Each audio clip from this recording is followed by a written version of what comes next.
વડોદરાના ગોત્રી વિસ્તારમાં સ્થિત ચંદ્રમૌલેશ્વર મહાદેવ મંદિર ખાતે world healing society foundation WHSF દ્વારા આર્થિક રીતે નબળા વર્ગના લોકો માટે 14મો વાર્ષિક નિઃશુલ્ક હોમિયોપેથિક મેડિકલ તથા ફિઝિયોથેરાપી કેમ્પ યોજાયો હતો.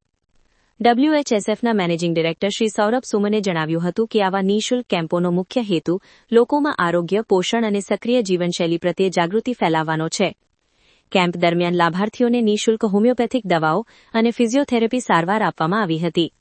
સંસ્થાની સ્થાપક ડોક્ટર અર્પિતા ચેટર્જીએ જણાવ્યું હતું કે આવા કેમ્પો દ્વારા લોકોમાં આરોગ્યને પ્રથમ પ્રાથમિકતા આપવા પ્રેરણા આપવામાં આવે છે. તેમણે વધુમાં જણાવ્યું કે હોમિયોપેથી, યોગ, ધ્યાન અને ફિઝિયોથેરાપી જેવી વૈકલ્પિક અને પૂરક સારવાર પદ્ધતિઓ અનેક આરોગ્ય સમસ્યાઓમાં મદદરૂપ બની શકે છે, જેના કારણે દવાઓ પરની નિર્ભરતા ઘટે છે અને શરીરની સ્વાભાવિક ઉપચાર ક્ષમતા વધે છે. આ કેમ્પમાં હોમિયોપેથિક સેવાઓ ડોક્ટર અનામિકા સિંહ, ડોક્ટર વિનોદ ઇન્દોરા, ડોક્ટર કોમલ, ડોક્ટર અર્પિતા ચેટર્જી તથા શ્રી સૌરભ સુમન દ્વારા આપવામાં આવી હતી. જ્યારે ફિઝિયોથેરાપી વિભાગનું સંચાલન ડોક્ટર મેઘા પરમાર, ડોક્ટર મિતેશ પટેલ, ડોક્ટર હર્ષિલ પટેલ અને ચાર્મી પરમાર દ્વારા કરવામાં આવ્યું હતું.